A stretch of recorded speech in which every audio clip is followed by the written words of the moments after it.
Don't tell me it's preseason. I don't want to hear it. The Jets are 1-0. Ooh, ooh, ooh. Oh, it's hot in here. How you doing, everybody? This is Green Bean. Hard to believe. You don't even know. There's no beard. A little bit. Very little beard sticking out. It's hard to breathe in this thing, though. Should I wear it the whole show? We can try. We can see. It's hard. It's hard to talk.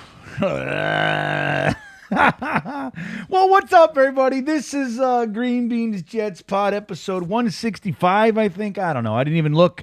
We'll take a shot. Maybe it's 164. Maybe it's 165. Either way, welcome. I'm glad you're here. It's always fun to have our time together, as we like to say. This is going to be somewhat of a game recap, but not really. I'm going to use the watching second, third to fifth, and sixth stringers as a vehicle to tell you that the Jets are going to Super Bowl. How's that sound? How's that sound, man? The Jets are coming, everybody. Before we get into all that, a couple things. Let me remind you about how important it is to smash those milk thumbs. Milk thumbs. Milk thumbs. That's the like button, everybody. Go ahead and hit that like button.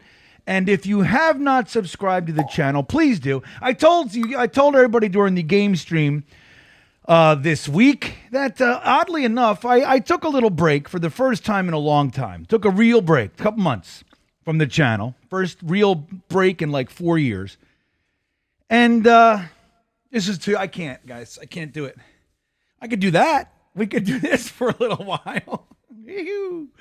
I took and everybody, not everybody, but like 53, I think it is, people unsubscribed to the channel. So I'm terribly sorry for taking a break, truly.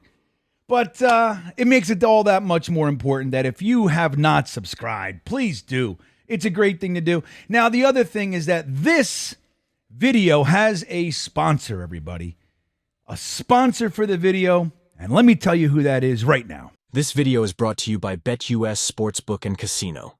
That's right, BetUS, America's favorite sportsbook and betting platform. You can do one simple thing, everybody. You can click the link in the description of this video. Top of the description, you'll see the link. Click that link to get yourself 125% bonus on your first 3 deposits up to $2,000 to play around in the BetUS realm.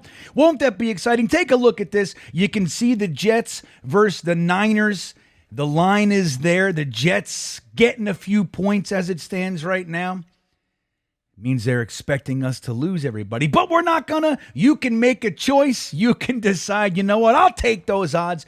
Do it right there on BetUS. Don't forget about the link to get yourself 125% bonus on your first 3 deposits up to $1 million, up to $2,000. And thank you to BetUS for sponsoring the video. We're going to have a lot of fun with BetUS this year. I'm going to be throwing some action out there, see how we do on this side of the street. We'll see. But guys, the Jets played the Washington Commanders in preseason action, game 1. Woo! It's even hot in there. I can't do it. It's so hot. And it was a fun thing. You know, first of all, it's nice to be with everybody again. We saw everybody in the live stream for the game. I was without Jeremy this week. So for the first time in years, did it solo. For the first time in years, Midnight Mike jumped on a little bit. Matt O'Leary continued the halftime visits. It's always great to have Matt, and then Ryan will jump on during this season as well for every halftime. But it was an interesting thing doing it for by myself. That's the way it used to be way back in the days when I was doing it for Jetnation. And it was it's hard to do. It's hard to talk for 3 hours. Like, we're all together, we're all together. And there's a few hundred people in there and we're talking, but I'm talking. Right? If there's dead air, it's hard. It's like, you got to talk. So talking for 3 hours is not an easy thing. And I realized that. At the end of the night, I was like, all afternoon, I was like, ooh, my throat hurts. This is tough. But we had a fun time. Jeremy will be back next week. Hopefully, I think so. And it'll be great to get with him. But man, what a great thing it is to get the gang back together, watching some football. And the coolest thing about this this season, in my opinion, is number one. We have Aaron Rodgers and Garrett Wilson and Breece Hall and all these really potentially top flight NFL players, right? We have numerous all pros on the team these days. Sauce Gardner, Quinnen Williams, CJ Mosley, Quincy Williams, and those fellas. We got pro bowlers all over the place. We have, when Garrett and Sauce, they, were rookies. They're rookie of the year. We have all this young talent on the front, at the front. We had a pretty impressive offseason when you look at the work that Joe Douglas had to do with shoring up, in particular, the offensive line, right? Brought in Tyron Smith. I think many, myself included, considered him somewhat of the golden nugget of the offensive line class, particularly at tackle. He was the guy. Now, there's injury concerns and stuff like that. As we've seen, you get about anywhere from 8 to 13 games out of the guy each year. But still, bringing a talent like that, he's a Hall of Fame level tackle. So bringing him into the fold is something that we haven't had that level of talent here. And then they go and they back that position up with using our first round draft pick on Olu Fashanu. So after that, Jonathan Simpson in free agency and then trading for Morgan Moses. And we have Tippmann coming back and ABT coming back. And it's an exciting thing that he did there. You add Mike Williams, who's off the PUP list. You got Breece Hall in there. You got, Conklin and Ruckert and Yeboah coming back for the tight end position. They jettisoned Bawden, which a nice guy, and I have no issues with the person, the man. But come on. I mean, what value did he really bring? I like the idea of getting him off and using that roster spot on maybe one of the other tight ends. If you're going to keep a fourth running back, keep a fourth tight end, one of those, even a seventh wide receiver potentially, somewhere along, I think more value can be brought to the team that way. And I like that they did that. And then you got the defensive line, bringing in Kinlaw and Fotu, Reddick, if that ever materializes. None of us like that we lost Bryce Huff, and we saw JFM and Jefferson go, Al Woods, but we replaced them with some beef. And now looking at this preseason game again, so that's great. But what I really like about this is for so many years, guys, so many years, we were talking about it earlier. I was on Jake's show this morning. I'm recording this on Sunday. You're watching it after that, Monday. For so many years, the Jets players that, like, if we cut somebody, it wasn't an indicator. Neil said this. It wasn't an indicator that, somebody needs to jump on him. It was like, if the Jets don't want him, he's probably a car salesman, most likely. We very rarely cut guys who went on to be stars in years past. That's not the case anymore. We have guys on this roster right now, some of who we saw play in the Commanders game this weekend, that we're going to have to cut. And they are good players that we would generally be very excited about. And we'll talk about some of those guys today. I'll talk about one right now. Why not? Why not just do it? Leonard Taylor III, an undrafted free agent. Don't forget, Bryce Huff was an undrafted free agent, okay? Robbie Anderson was an undrafted free agent. Snacks Harrison, undrafted free agent. It goes on and on and on.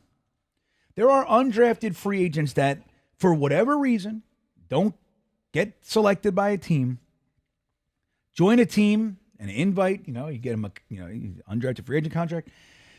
They come aboard and they end up showing everybody, wow, how the hell did this guy slip through?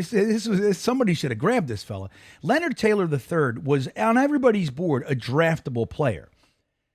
He came out in that game and looked. Look, we know the competition. We know what's going on, but they're all backups, right? He's a backup. He's an undrafted free agent. So the fact that he showed up in that game and made the impact that he did really says something. Now, this is a guy, you're talking about the defensive line that is so stacked from JJ, Quinnen, Kinlaw, Clemens, McDonald, who else we got around here? Fotu, Solomon Thomas, all these guys.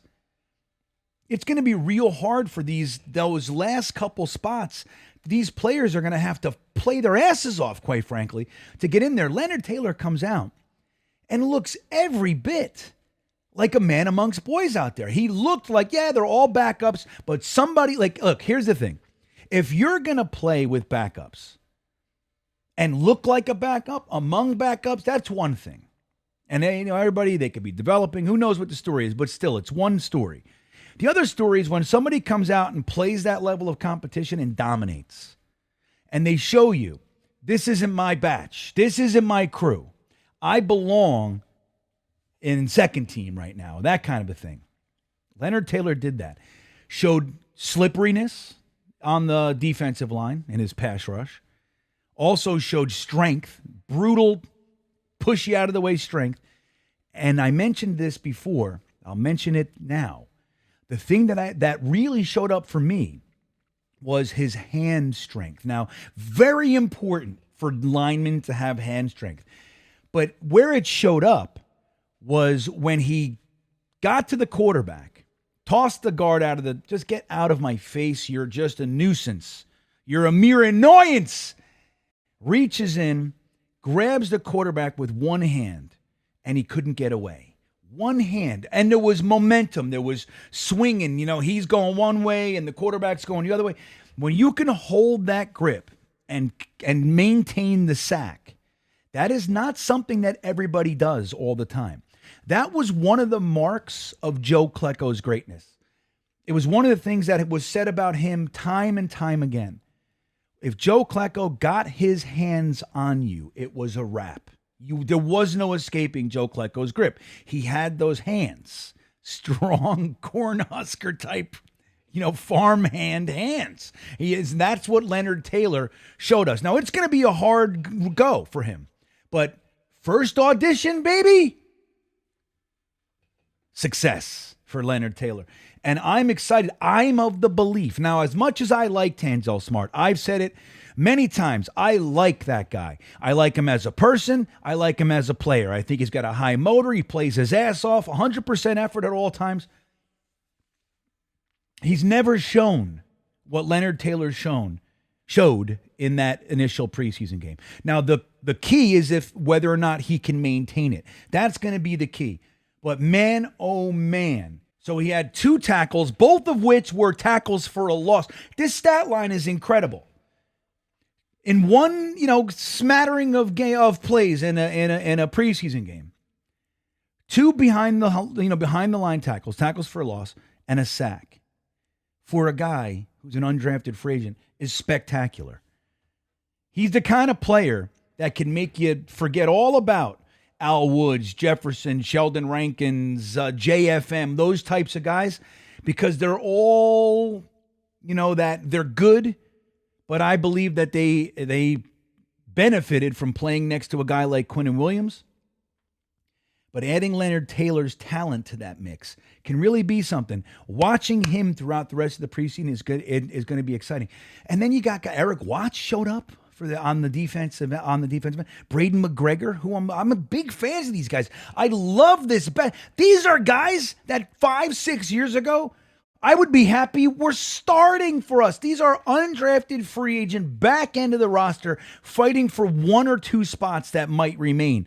That's the level of talent. That's what's so exciting. Now bring it over to the offense for a second.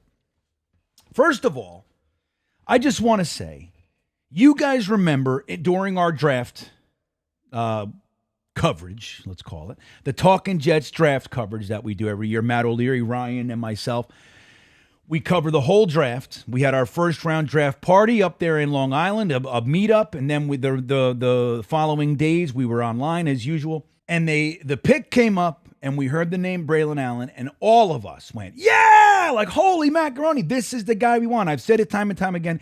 He was my New York Jets RB1. I didn't say he was the best running back in the entire class. I don't believe that to be the case. Sadly, I think that Miami got him. But that being what it is, Braylon Allen was the guy I wanted. The guy to back up Breece Hall.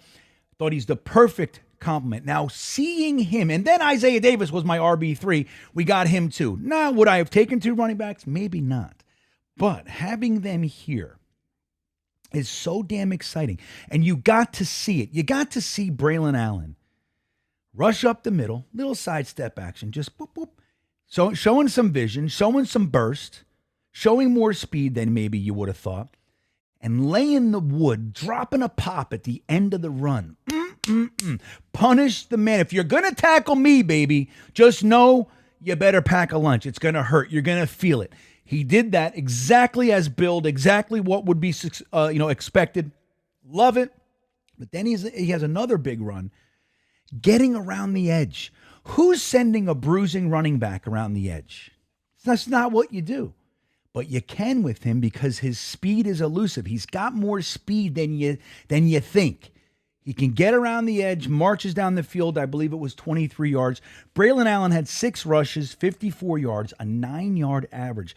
Plus, he showed he can be a reliable bailout option for the quarterback. Now, that didn't hit the stat line. There was a penalty on the play. But I think it might have been Tyrod Taylor running around. Braylon Allen pops free. Boom, first down. He has that. Now, what does Isaiah Davis show you? Not quite the running prowess, right? He had, 4 rushes. I think he had a 2-yard average or so. But what he did show you, I can be a reliable option in the passing game as well. Gets a little passy poo and turns it upfield for a nice big gain. So Isaiah Davis had 4 receptions for 33 yards. Is that for your RB3 in this game, RB2? For your RB2 to show up with 4 receptions for 33 yards, anything wrong with that? 8.2 yard average? Nothing wrong with that, my friends. And here's the cool thing. Malachi Corley, first kickoff return, 33 yards. Showed a beautiful heads-up play when Kuntz, who I'm telling you, we might need to temper some enthusiasm about this guy. There's a reason that a perfect 10 RAS score with this build made it all the way to the 7th round. Now, I'm rooting for him, but had a big, ugly drop. The ball hit him in the worst place, right in the numbers. They always tell quarterbacks, never hit your guys in the numbers. That's not what you want. You want to throw it way above their head. That's what Zach was trying to tell everybody. Nobody believes him. Hit Kuntz in the numbers. He drops it. Malachi Corley heads up, scoops the ball up millimeters from the ground, turns it upfield, shows why he's called the Yak King, fights for a first down, and gets it. That guy added to the Braylon Allen, Isaiah Davis mix. Guys, this offense, think about this. You got Garrett Wilson. You got Mike Williams, right? We have Lazard, who's looking better with Aaron Rodgers.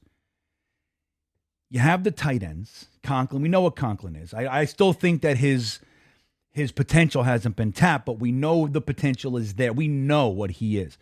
Ruckert, I believe very much, is going to show people a lot of things this year. Yeboah, as you guys, I don't have to keep going. I don't have to wax poetic on my boy Yeboah, but I believe in him as well. We saw him used in the fullback spot a little bit too. But this offense can theoretically be run through the running backs. Breece Hall, put Garrett Wilson, Mike Williams on the field. Breece Hall, Braylon Allen, Isaiah. This offense, you don't even really need much else. You can ball control the shit out of this season. These guys, they know how to fight for yards. They play aggressive football. They're reliable. It's a whole different thing. Malachi Corley, Braylon Allen, Isaiah Davis, just add them to this mix.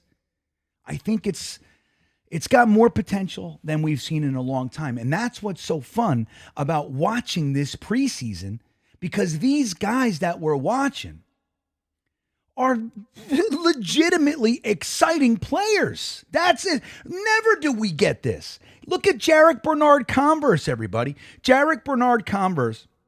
Last year, I think he was a 6th-round pick. They played with safety with him and the whole thing. Injured much of last year.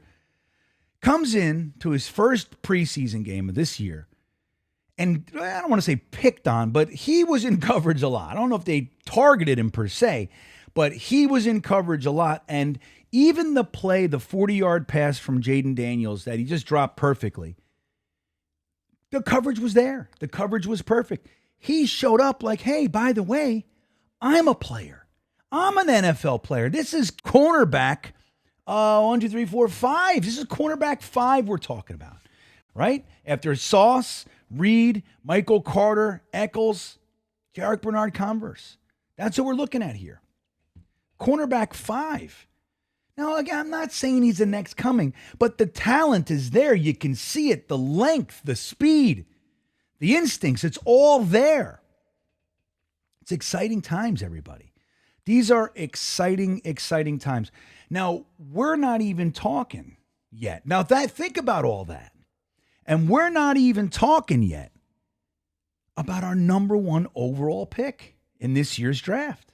Olu Fashanu, the left tackle that many Jets fans didn't want. You know, there was, as is standard operating procedure for us every year, there are camps, and there was the weapon camp. And then within the weapon camp, there was the tight end camp. Remember that? I don't want to say the name. We know about him. And then we were looking at maybe trading up for Rome Odunze, maybe trading up for Marvin Harrison. There was the weapons camp. And then there was the offensive lineman camp. I was in that camp. Well, I wouldn't have been unhappy with a Rome Odunze or whoever. This offensive line, it's scary, man. We've seen more injuries to the offensive line than many teams do in a decade in the last 2 or 3 years. And I want the most insurance as we can get. Aaron Rodgers is the most important thing. He'll find guys to throw it to, even if it's only the running backs. With 3 running backs out there, Breece Hall, Braylon Allen, Isaiah Davis, they'll get the damn job done. If he's not standing up, nothing's happened. Nobody's doing anything. So it's vitally important. But that guy, Olu Fashanu, looked every bit the left tackle that we want. Now, he's the left tackle number 2 behind Tyron Smith. Think about that. We don't even have the pressure for him to start. If he never plays a snap in the 2024 NFL season, you know what that means? That means that miraculously, and I can't even imagine a world where everybody stayed healthy on both ends. Both tackles stayed healthy all year. If Olu Fashanu does not need to play this year, that means the best possible scenario took place. Could you imagine? I'm struggling. I'm trying to imagine, everybody, what a world that would be. So when you look at this, people are saying you don't make too much out of a preseason game. I agree 100%. Not too high, not too low. But when you're looking at backups playing backups, right, which is what we're seeing, essentially. Jaden Daniels played a little bit. They had some starters play a little bit. But essentially what the game was, you're looking at backups playing backups. The goal is, the hope is that your backups, especially the ones that you're focused on, Corley, Allen, Davis, Converse, some of the defensive linemen, you want them to show that they are the best on the field, that they have more talent, more potential, are just flat out better than the other backups. And we would see all the time, man, our backups would get shellacked, and you'd say, hey, they're backups. Yeah, but that was their backups too, man. So you want to have another tier. You want to have solid depth. You don't want the guy coming in a pinch to be a significant drop-off. Of course, it'll be a drop-off from your starter guy, your star, if you will, to the next guy. Of course, that's why your star's on the field more than everybody else.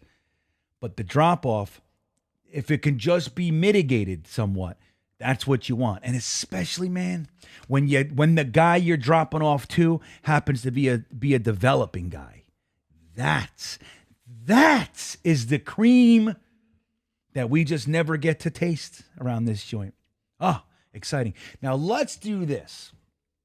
Let's take a second and dive into the most important position on the whole field, the NFL quarterback, in this week's Intelligent Gripe.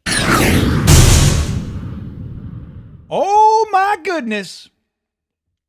The Jets just might have backup quarterbacks that are better than what we've seen on NFL football Sundays, Mondays, Thursdays for the last couple of years. It's true. Now, again, I want to make sure I'm saying this with tempered enthusiasm. I'm not saying that anybody's the next this or that or the other thing. But what you were looking for is competence. Competence. Now, Tyrod Taylor, our QB2, he didn't look all that great. Didn't have much going on. There were penalties, lots of reasons. He played 2 series, I think it was. No big deal, because we already know what he is on the NFL stage. It's like there's nothing, we're not figuring anything out about Tyrod Taylor other than how well he can absorb the new offense, right? So no big deal there.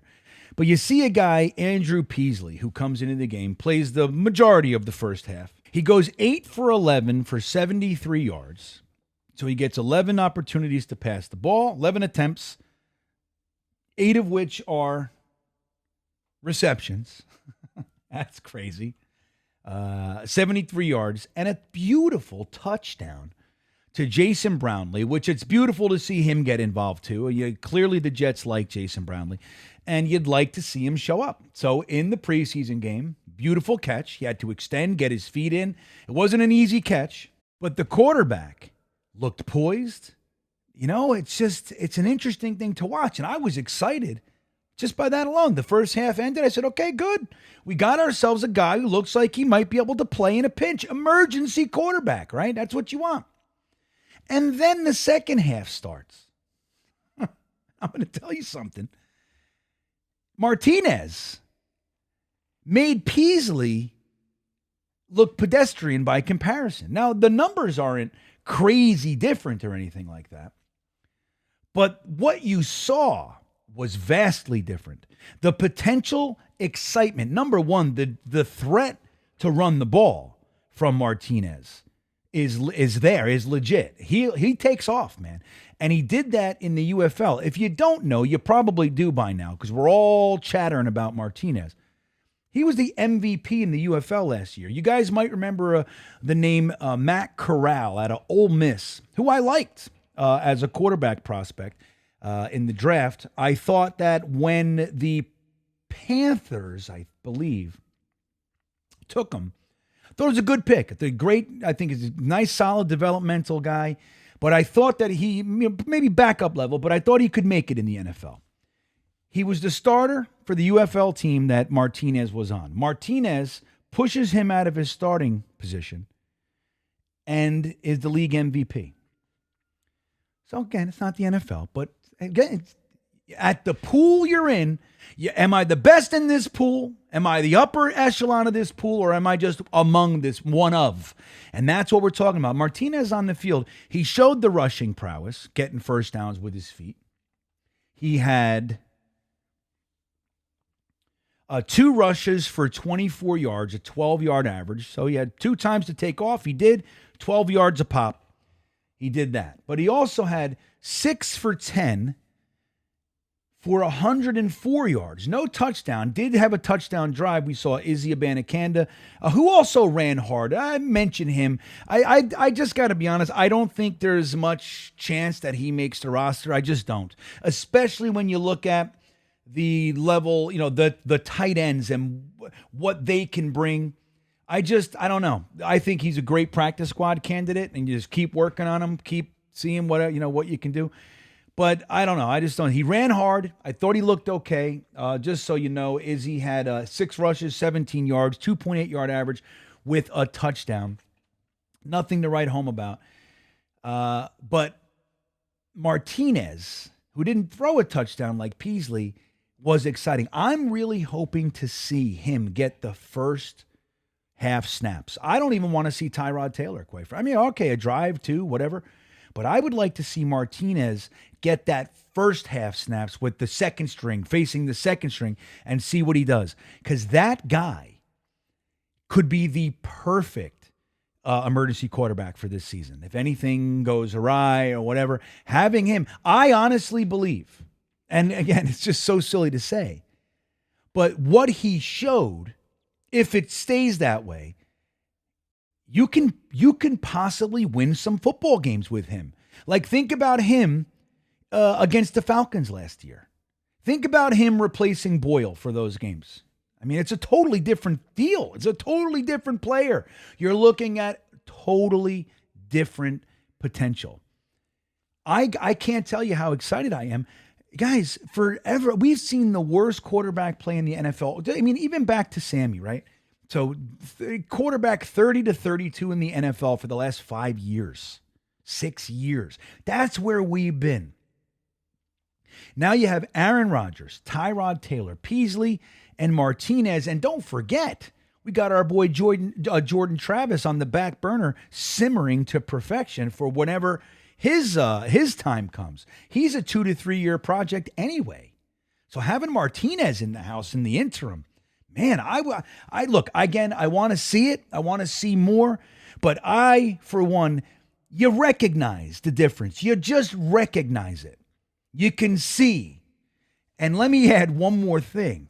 Who the hell is Brandon Smith? Oh my gosh.